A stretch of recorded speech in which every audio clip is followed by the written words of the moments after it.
그럼 임원 근로자성 판단 시 고수는 어떤 기준으로 판단하나요? 화면에 한번 띄워주시겠어요? 아까 보셨던 근로자성 판단 기준하고 상당히 다르죠? 네, 그렇습니다. 임원 근로자성은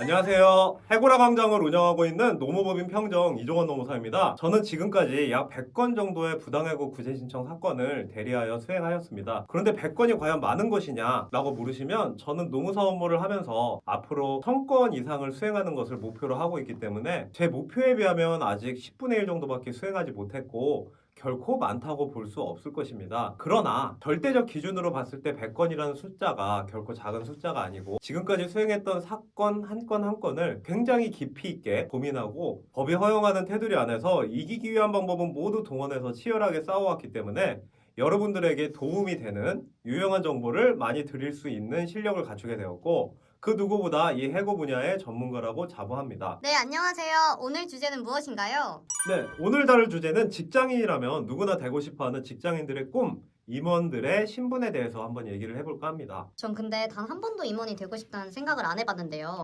네. 정확히 짚어주셨습니다. 한 10년 전까지만 해도 직장인들이 임원이 되고 싶다는 생각을 굉장히 많이들 하셨는데 확실히 지금은 많이 좀 사정이 달라진 것 같습니다. 저도 직장 생활을 한 7에서 8년 정도 하면서 임원들의 삶을 가까이서 지켜봤는데 정말 많이 힘드실 것 같더라고요. 그런데 해고라 왕전에서 왜 갑자기 임원들의 신분에 대해 다루는 거죠? 네, 임원들의 경우 회사에서 근로자로 보지 않는 경우가 대부분입니다. 입사할 때 우리 근로자분들은 근로계약서를 작성을 하게 되는데 임원으로 입사하시는 분들은 임원 위촉계약서라는 명칭의 계약서를 작성하는 게 일반적입니다. 그리고 직원으로 근무하다가 임원으로 승진을 하게 되면 사직서를 제출받고 퇴직금을 정산하는 등 근로계약을 청산을 한 다음에 임원 위촉계약을 하는 것이 일반적입니다. 근로계약과 임원 위촉계약의 실질적 차이가 그럼 뭐냐 물으시면 이렇게 요약 가능할 것 같습니다. 돈 많이 줄게. 대신 성과 꼭 내야 되고 못 내면 책임져. 그 책임이 뭐냐고? 회사 나가라는 거야. 이런 계약 내용이기 때문에 임원분들 사이에서는 임원들은 임시 직원의 줄임말이다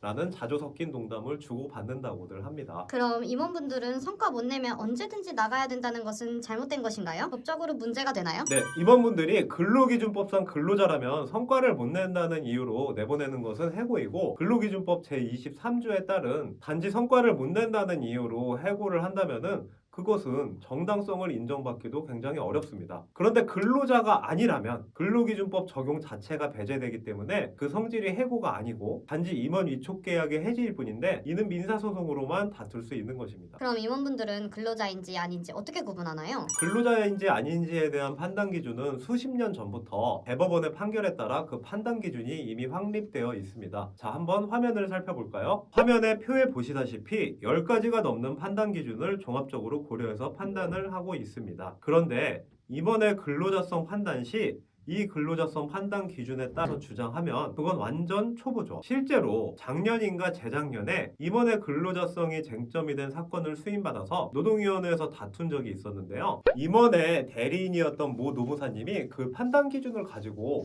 좀 엉뚱한 주장을 참 많이 하는 것을 제가 직접 목격을 한 적이 있습니다. 재밌을 것 같은데 좀 더 구체적으로 말씀해 주시겠어요? 자, 이 판단 기준을 다시 한번 화면으로 보여드리겠습니다. 그 노무사님이 대법원 판단 기준을 금과 옥조처럼 여기시면서 이렇게 주장하셨는데요. 화면에 보이는 첫 번째 기준에 근거해서 이 임원분의 계약서를 봐라. 여기 업무 내용이 적혀 있으니 이건 사용자가 정한 거다. 그리고 두 번째 기준에 근거해서 대표이사의 상당한 지휘 감독을 받으면서 일했다. 일 못한다고 대표이사한테 욕까지 먹었다. 그리고 네 번째 기준에 근거해서 이번 업무 수행 시 필요한 집무실, 노트북, 비서 등을 전부 회사가 제공해줬다. 그리고 다섯 번째 기준에 근거해서 내 의뢰인은 근무하는 기간 동안 제3자를 고용해서 이번 업무를 대신케 한 사실이 없다. 네, 이런 식의 주장을 하셨습니다. 그러니까 그 대법원의 판단 기준에 따라서 그거를 기계적으로 적용해서 주장을 하신 겁니다. 다 할 수는 없으니 그 노무사님께서 주장하셨던 내용을 하나만 더 말씀드리면 여기 8번째 기준에 따라서 내 의뢰인은 3년 이상 계속 근무했고 8시에 시작해서 보통 야근하고 밤 8시, 9시에 퇴근했는데 어떻게 다른 회사 일도 하겠나. 그러니 내 의뢰인은 전속성도 있었다. 이렇게 주장을 했습니다. 이 주장에 대해서 은 과장님은 어떻게 들리세요? 안 맞는 옷을 입은 느낌 같아요. 네, 정확합니다. 저는 이공계 출신이라 그런지 딱 이런 느낌이 들던데요. 미적분 문제를 마치 확률과 통계에 관한 공식을 이용해서 억지로 푸는 하는 느낌? 당연히 답은 틀릴 수밖에 없겠죠. 어떻게 주장해야 되나요? 네, 우선 가장 중요한 등기 여부를 확인해야 됩니다. 등기 임원이 아니라면 일단 고지 전투를 할 때 산 위에서 평지에 있는 적들과 싸우는 그런 유리한 위치에 있다고 생각하시면 될 것 같습니다. 물론 등기되어 있지 않다는 점만 주장하는 것은 내가 기관총을 갖고 있는데도 기관총을 안 쓰고 권총으로만 싸우는 격이고요. 그래서 이 등기 여부와 관련해서 연관된 다른 주장도 같이 해야 됩니다. 여기까지 주장할 수 있다면은 임원 근로자성 관련해서 한 중수 정도는 되는 게 아닐까 싶습니다. 그럼 임원 근로자성 판단 시 고수는 어떤 기준으로 판단하나요? 네, 우선 제가 고수다라고 주장하는 건 아니란 점 먼저 말씀드립니다. 저도 아직 배울 게 많습니다. 그런데 지금까지 실전에서 쌓은 경험을 토대로 한번 제가 말씀을 드려보겠습니다.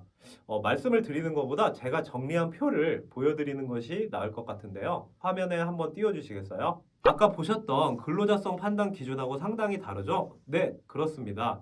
임원 근로자성은 임원만의 특수성을 감안해서 그에 맞는 주장을 해야 합니다. 그런데 제가 정리한 이 표의 판단 기준들 역시 그 중요도가 각기 다른 건 당연하고요. 임원분들마다 담당했던 업무, 권한, 임원으로 임용된 배경, 임용된 절차, 그리고 처우 등이 각기 다를 것이므로 이 표의 판단 기준을 기계적으로 적용하는 것도 물론 한계가 조금 있습니다. 경우에 따라서는 이 표에 적혀 있지 않는 내용을 주장을 해야 될 필요도 있을 것입니다. 13개나 되는 기준을 보니 머리가 아프네요. 이 방송을 보고 계신 전국 각지의 많은 임원분들께 핵심을 좀 요약해서 말씀해 주신다면 어떠실까요? 네, 중요한 거 세 가지만 요약을 해서 말씀드리겠습니다. 우선 첫째, 우리 회사의 조직 구조 내에서 내가 담당했던 업무의 역할과 성격, 그리고 업무 관련해서 내가 갖고 있었던 권한은 과연 어디까지인지에 대해서 확실하게 파악을 하고 정리까지 해둬야 합니다. 둘째는 내가 어떤 배경에 따라서 채용이 되었고 그 절차와 과정이 어땠는지 좀 더 정확히 말씀드리면 같이 근무하는 같은 회사의 일반 근로자들과 차이가 있었는지를 또한 반드시 확인해 봐야 됩니다. 세 번째 중요한 사항은 나에게 적용된 처우가 일반 근로자들과 다른 점이 있는지를 또 따져봐야만 됩니다. 이런 점들을 따져보려면 반드시 확인해야 될 것들이 있습니다. 첫째는 회사 정관, 그리고 그 정관에서 위임된 하부 규정들 꼭 확인하고 그리고 확보까지 하셔야 됩니다. 그리고 정결 규정이 있다면 그 정결 규정도 반드시 확인하거나 확보를 해야 됩니다. 마지막으로 업무 수행 과정에서 대표이사, 부사장 등 나에게 직접 지시하는 자들과 주고받은 이메일과 결제 문서는 가급적 많이 확보해두면 확보해둘수록 좋을 것입니다. 관련해서 저도 기억이 납니다. 저번에 저희한테 사건 의뢰하신 전무님, 그 전무님께서 저희 법인에 오셔서 봐라, 나 무조건 대표이사한테 지시받고 이랬다 고 말하면서 매일 수십 개를 계속 보여주시던데 그런 기록이 많으면 많을수록 좋다는 말이지요? 네, 맞습니다. 그런데 여기서 주의할 점은 대표이사한테 지시받고 일했다고 무조건 근로자로 인정되는 것은 아닙니다. 제가 정확히는 잘 모르겠지만 삼성전자 CEO, 삼성전기 CEO, 삼성화재 CEO 전부 삼성그룹 총수한테 지시받고 일하지 않을까요? 수시로 회의하고 실적 안 좋으면 깨지기도 하고요. 그런데 이들이 근로자가 아님은 분명하죠. 회사에서 가장 높은 권력자가 아닌 이상 지시받고 일하는 것은 너무나 당연한 이치입니다. 따라서 지시받고 일했다고 모든 임원이 근로자가 되는 것은 아니란 점도 여러분들이 좀 주의 깊게 살펴보셔야 될 것 같습니다. 네, 오늘도 숨가쁘게 여기까지 달려왔는데요. 이제 마무리를 하기 전에 제가 오늘 방송을 요약해드리겠습니다. 첫째, 임원의 근로자성 판단과 주장 시 대법원에서 제시한 일반 근로자성 판단 기준을 적용하는 것은 맞지 않다. 둘째, 임원 근로자성 판단 시 등기 여부는 기본이고 정관에서 위임한 규정, 정결 규정, 대표이사 등과 업무 관련해서 주고받은 이메일과 결제 문서는 반드시 확인해야 하고 중요하다. 셋째, 대표이사에게 지시받고 일했다고 전부 근로자인 것은 아니다. 네, 우리 은 과장님께서 정리를 아주 잘해주셨습니다. 이제 방송을 마칠까요? 네, 방송을 마치겠습니다. 해고 사건 관련 의뢰 또는 상담이 필요하신 분들은 이 영상 마지막에 나오는 컨택 포인트 댓글 참고하셔서 연락 부탁드리고 또한 구독과 좋아요도 꼭 눌러주시기 바랍니다. 다음에 또 도움되는 내용으로 찾아뵙겠습니다. 이상 해고라 광장을 운영 중인 네, 노무법인 평정 이종환 노무사였습니다. 감사합니다.